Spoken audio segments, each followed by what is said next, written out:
Recovery presents Facing Addiction Podcast. We have a whole generation that we've lost to fentanyl. Just last year, 100,000 people. You know, even though I didn't want to believe that it was happening or to respond in healthier ways so that we could give them the best chance that we could.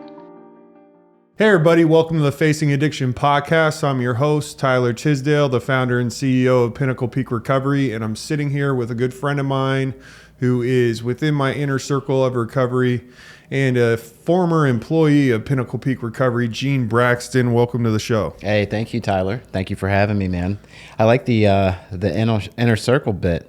I'll take that all day, man. Well, yeah, you're a part of my accountability group, and Yeah. you know that's a big part of my recovery. I was thinking last night, I was like, kind of, my home group is dying out a little bit. Mm-hmm. And I really want to jump over to 48 with you guys, which is like another Wednesday night men's group. Yeah. And I'm the treasurer of my home group, so I was just like, I can't bail. And Yeah. so I'm in it, and I was like thinking, and then I thought, my second thought after that was like, well, I would never switch my accountability group. Right. Because that group has saved my ass multiple times. Yeah. It's an incredible journey. It's funny just having you and I sitting here talking about treasurer. You know, the fact that we're both treasurers, and Yeah. Because you're a treasurer too. Yeah, I am. On a little larger scale. Yeah, that's true. And it's crazy because I look back at you know, the last 2 months of my addiction, and my active addiction, I should say, and what I was actually doing then, and the fact that I am entrusted to be a treasurer now, is man, it's a miracle, dude. That's really all I can say. It is, and we give Gene a hard time because he's what's your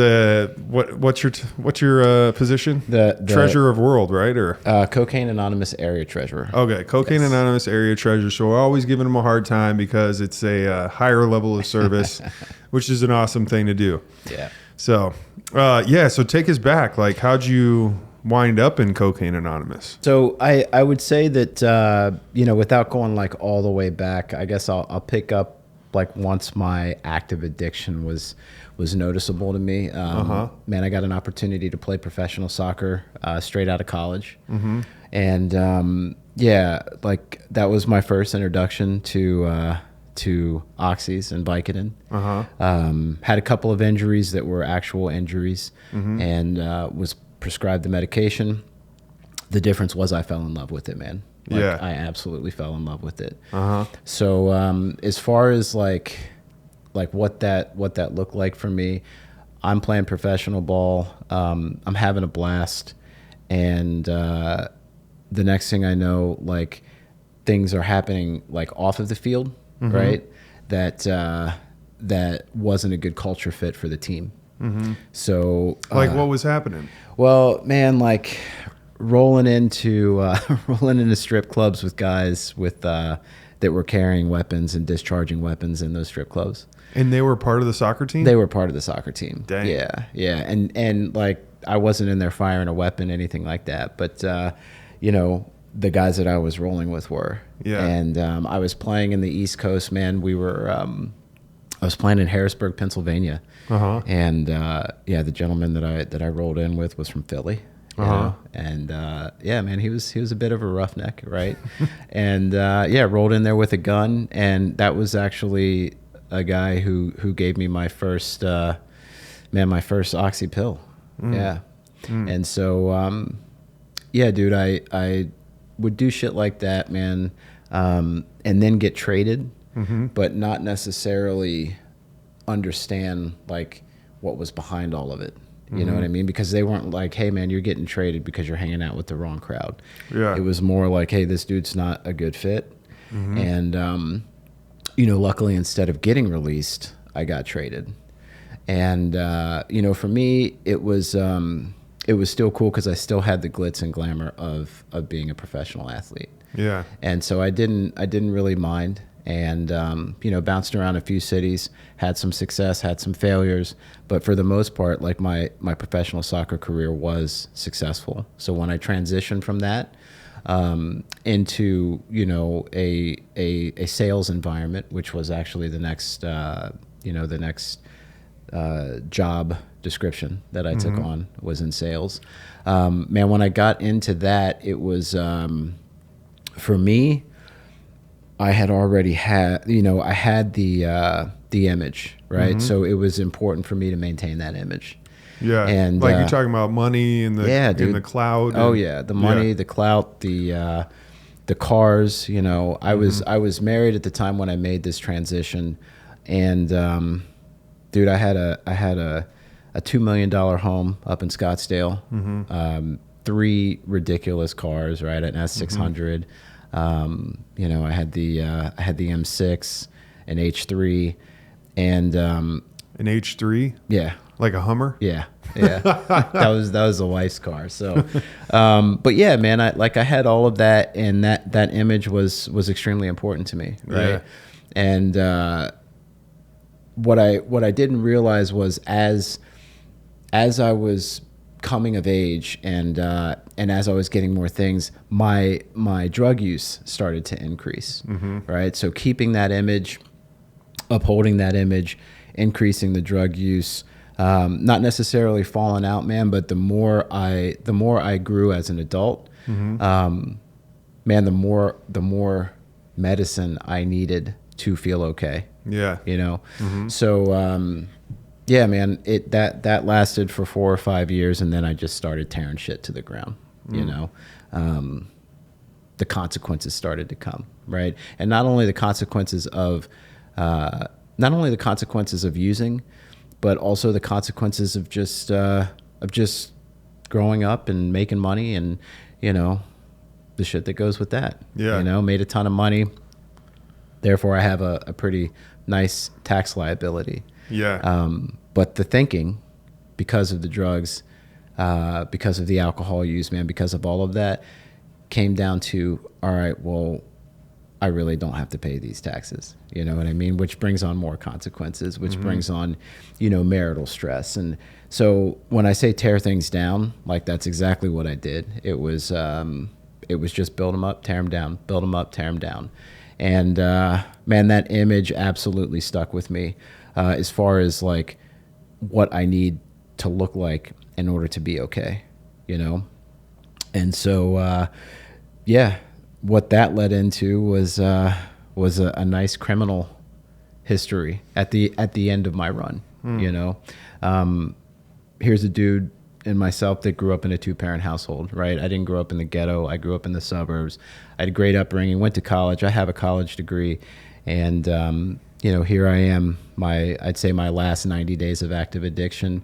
I'm stealing identities, right? I'm still trying to maintain that image. So with those identities that I stole, I would like any good drug addict, you know what I mean? I would use that only for my benefit.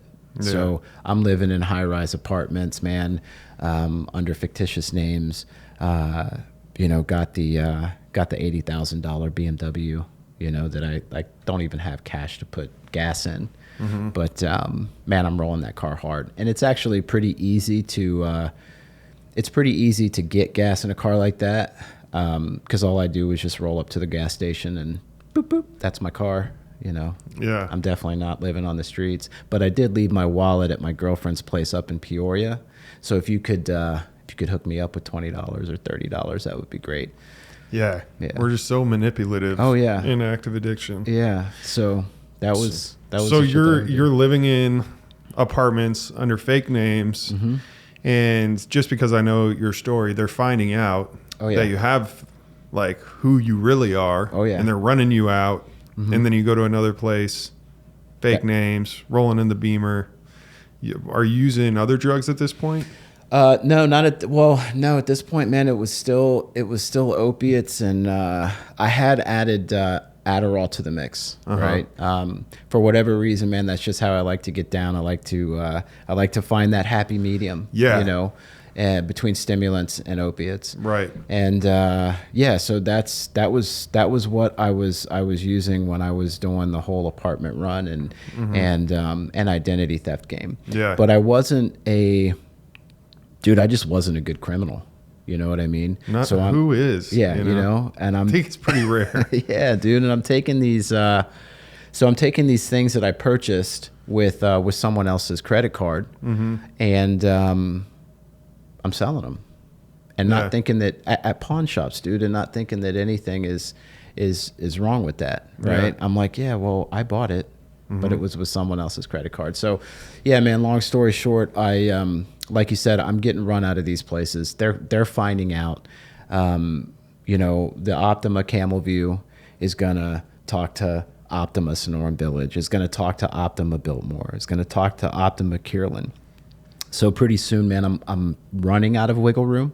So I'm getting kicked out of these places, and man, the credit card hustle's not working anymore either, because as soon as I, steal this identity and get this credit card and make my first purchase, the victims are seeing it on their credit report, and they're shutting it down, you know?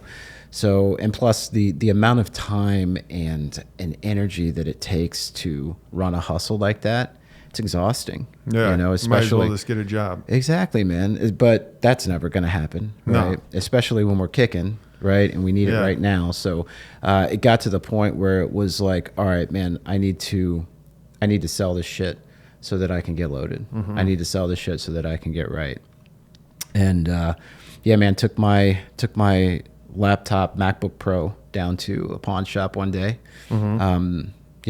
Stolen credit card was used to purchase it, like I said.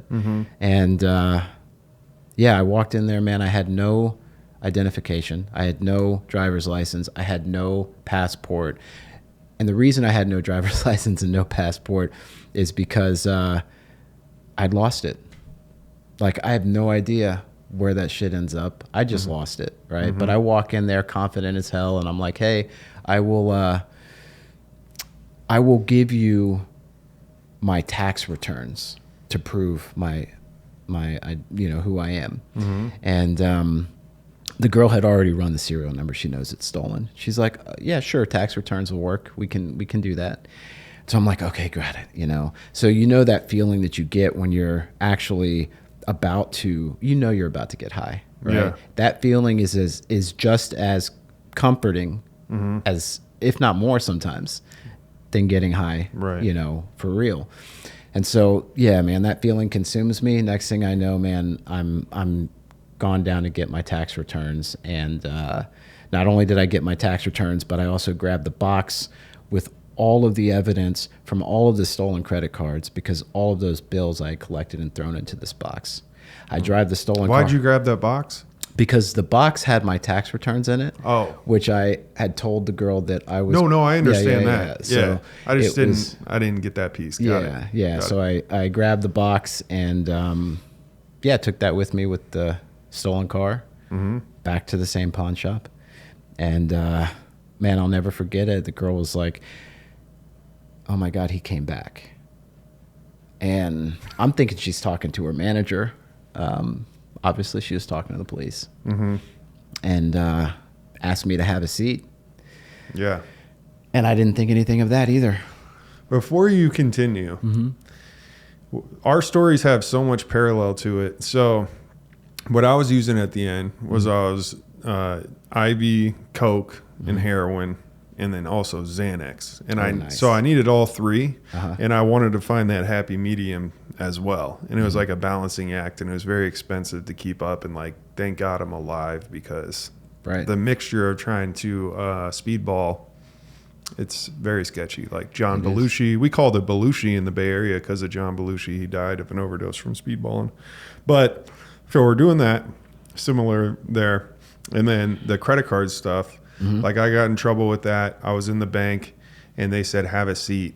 And I don't know, that's like the worst words you could hear when you're trying to do something like that, is like, yeah, of course, have a seat.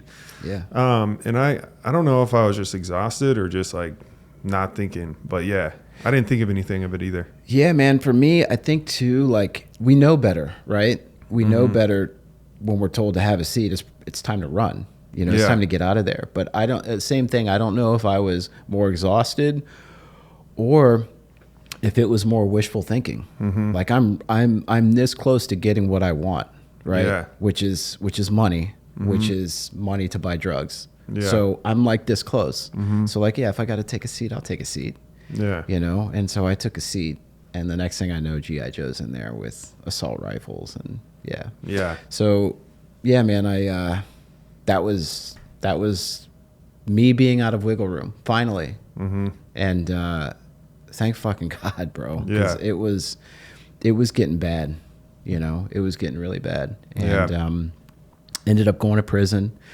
And that's actually where I found 12-step recovery, was in prison. I lucked out, man. I had a lot of felony charges, and you know, I was given some leniency due to you know, being a first-time offender, and also due to the fact that, like, there was a serious you know, inclination to drug use just because of my crimes, you know, theft and fraud and so on. So, man, I sat down for a 1.5-year sentence in prison.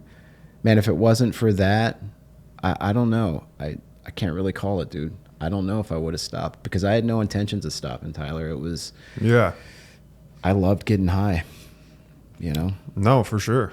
And that's the allergy, right? That abnormal reaction to drugs and alcohol. Once we start, we can't stop unless you're like physically separated from it, whether it's like the hospital, jails, detox, rehabs. And that's the importance of that physical separation, to like get a clear mind and be like, holy shit, like that's what I was doing. Because you didn't want to stop. In the midst of all that, you were probably miserable. Yeah, man. And it was like a little bit more clarity as time went on, and as I started to sober up, you know. Yeah. And then the next thing I know, they're bringing in, you know, Alcoholics Anonymous 12-step meetings into the jail. So I go to a couple of those. And it didn't hit me like that, you know, but it was like, hey, this is here, you know, and I have accepted the fact that I'm going to prison. So, like, I'm not trying to, like, wiggle my way out of it anymore. And then I got to prison, and it was the same thing. It was an H&I that was brought into the prison yard that I was on, and man, they had 3 H&Is there a week, and I went to all of them, and I really started to get an understanding of these steps. I started to get an understanding of recovery. But the main thing that I learned in prison is that this in order for this to work, recovery, just as a whole, whether it's 12-step recovery, you know, it really doesn't matter, but recovery as a whole will have to be a part of my life for the rest of my life. Yeah. You know, like there isn't 1 foot in, 1 foot out. Like I'll just stay sober. Like I had learned enough and understood enough about my own addiction that, the recovery aspect of a daily understanding of what I need to do now in order to be okay, which for me, man, is things like, you know, pray and meditate. You know, I didn't, and look, I don't want to turn any conversation into a you know, spiritual conversation, but that's what works for me. You know what I mean? It was a great introduction, man, and I was blessed with the opportunity to meet guys like yourself and the other guys that we run with in our front row and in our inner circle. And you know, guys that have to do the same thing that I do, man, and if you know, not looked at it as like a cross that we bear. This is just the way that we live our lives, dude, and it's pretty fucking spectacular. Yeah, no, that's a great point, because it is.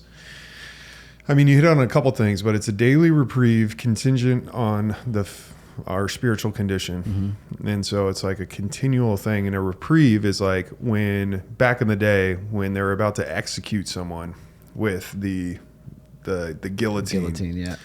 They'd give someone maybe a reprieve, like, hey, we're going to not do it today or tomorrow, whatever it is. And that's like exactly what it is for me in my recovery, is like I have a reprieve from that guillotine. Because if I stop, I'm no different than someone with 1 day sober and detox. Because if I stop, I'll be right there beside him if I'm not dead from an overdose.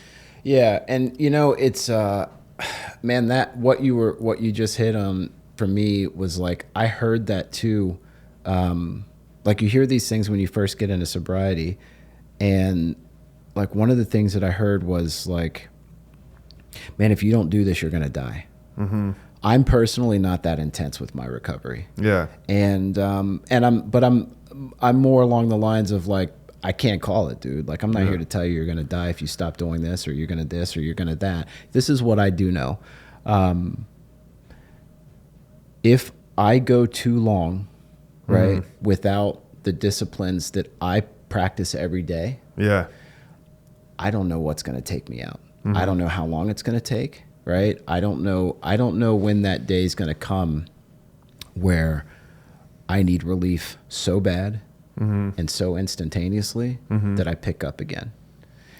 And I don't want to fuck around and find out. I feel like we have very similar outlooks on recovery. I've never told someone that ever. And I don't really agree with it, because I think some people may not. Like, that's not the outcome for everyone. I do think it is the outcome for me, as far as like, I do think I will relapse if I don't continue to do this. And I'm pretty damn sure of that. And so that's why I continue to do it. What happens when I stop doing recovery, these keeping up on my spiritual condition, and it happens all the time. I don't do recovery perfectly. It ebbs and flows. And when let's call the ebbs the highs and the flows the lows. Like when I'm flowing on the low side and not doing what I need to do, I get restless, irritable, and discontent.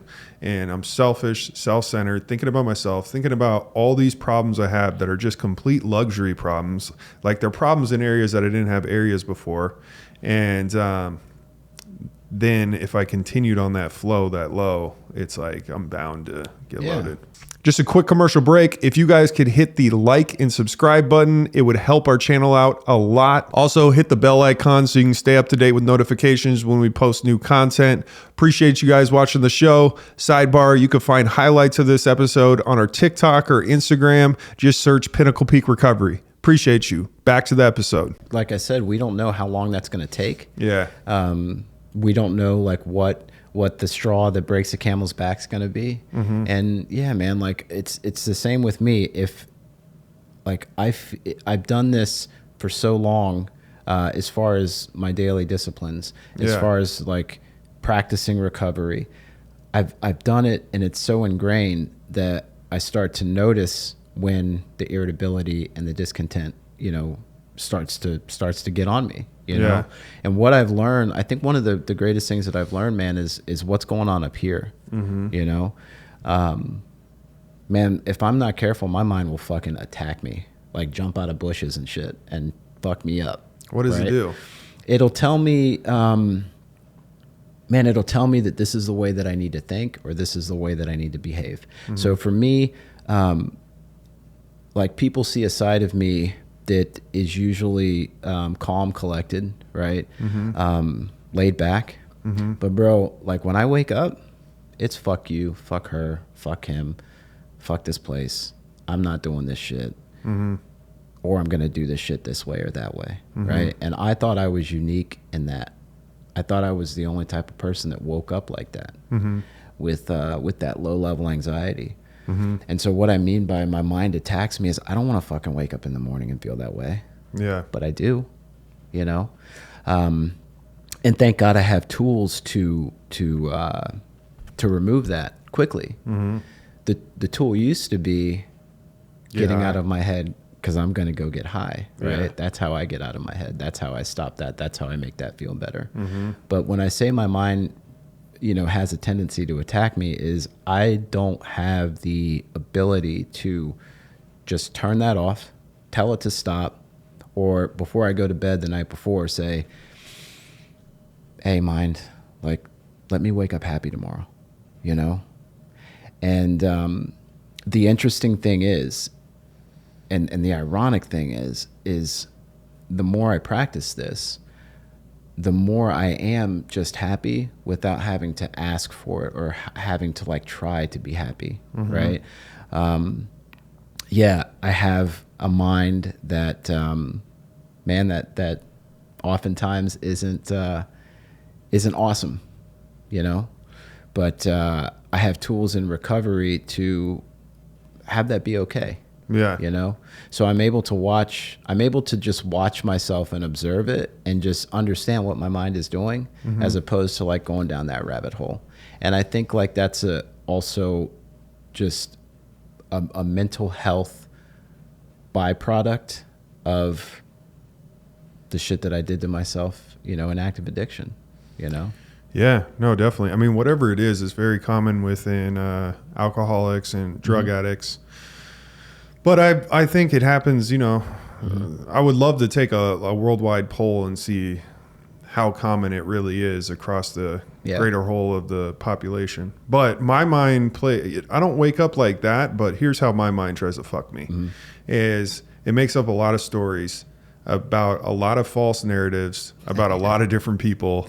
Right. And it usually, the common denominator is me. Like, what do they like?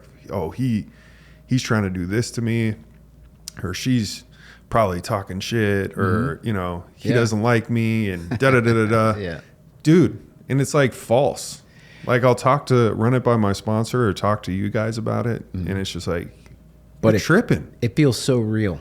It feels 100% real. It feels so real. And that's the scary thing. And I think the reason I even have, like, my mind has gotten to the point of, you know, fuck him or fuck her or fuck this or whatever, is because of all of the false narratives that I actually run. But like, as you were talking, the beautiful thing about recovery, man, is I have people like yourself and my sponsor and, you know, countless friends that I can bounce this off of. But I think the most important factor is that I'm comfortable with bouncing these things off of you, right? Or telling you about these things, because I know that I'm not unique in the fact that I think these things. Yeah.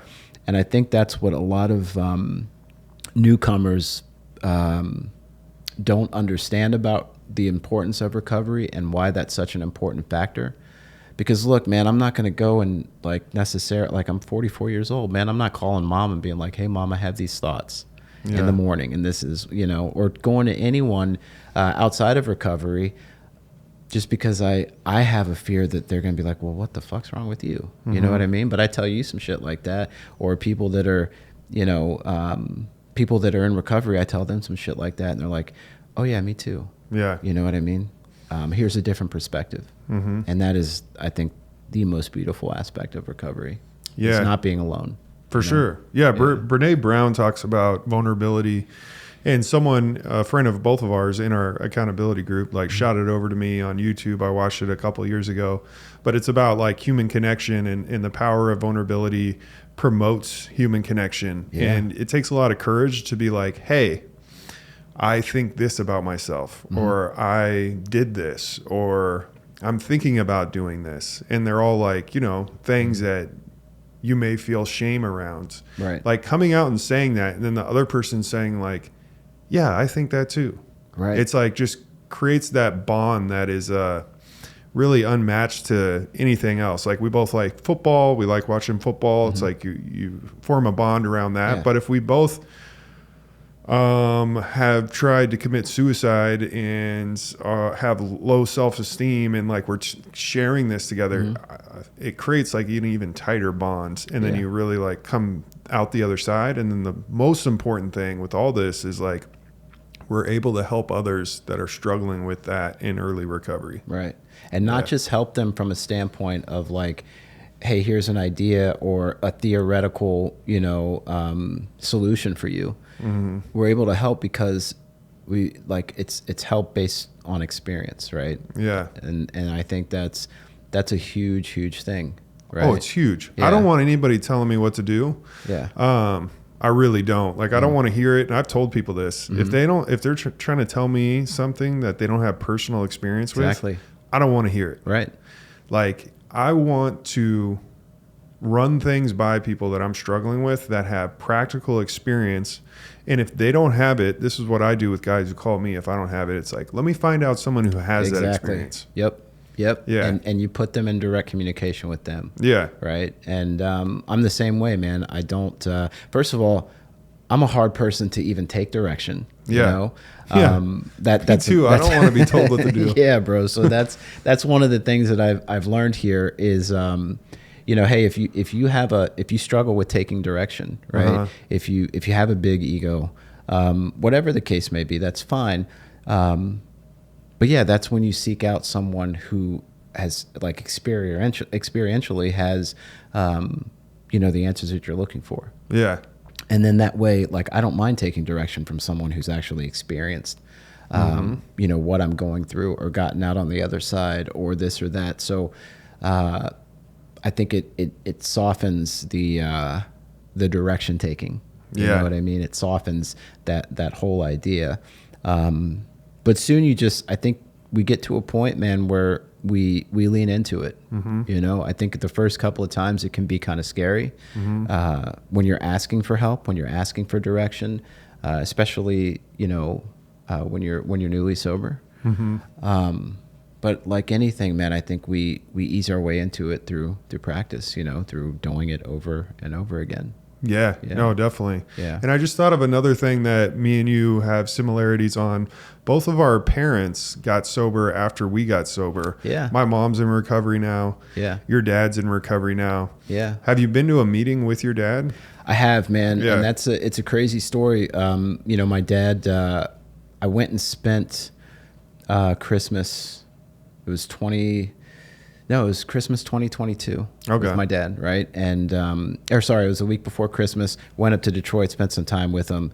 Man, he was at the bitter end of his alcoholism, right? Where it really wasn't working anymore, right? But he also couldn't stop, couldn't drink anymore, and it was a shit show. So he called me up in January after I had left, and he's like, "Man, I can't do this anymore." And I flew him out to Phoenix, and man, we got him in detox, and man, it was a beautiful thing. He went through detox. He had a rough detox. My dad's 77 years old, man. But he made it through the detox. Went back to Detroit, started going to meetings, flew back out here in March, and went to 4848 with me. Nice. One of the most prominent meetings here in Phoenix, AA meetings here in Phoenix. Man, that's something that I can't put a price on.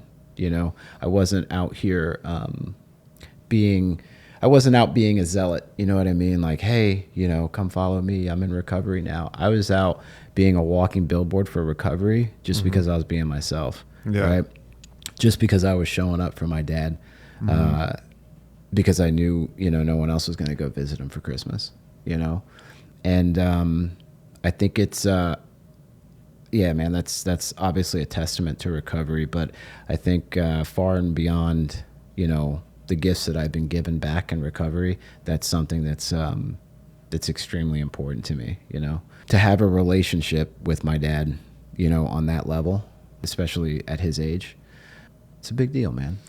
It is, and I'm getting emotional just thinking about it because I agree that's one of the best gifts that I've gotten in recovery is going to a meeting with my mom, having that relationship with her. Yeah, I stole and harmed my mom and my family day in and day out.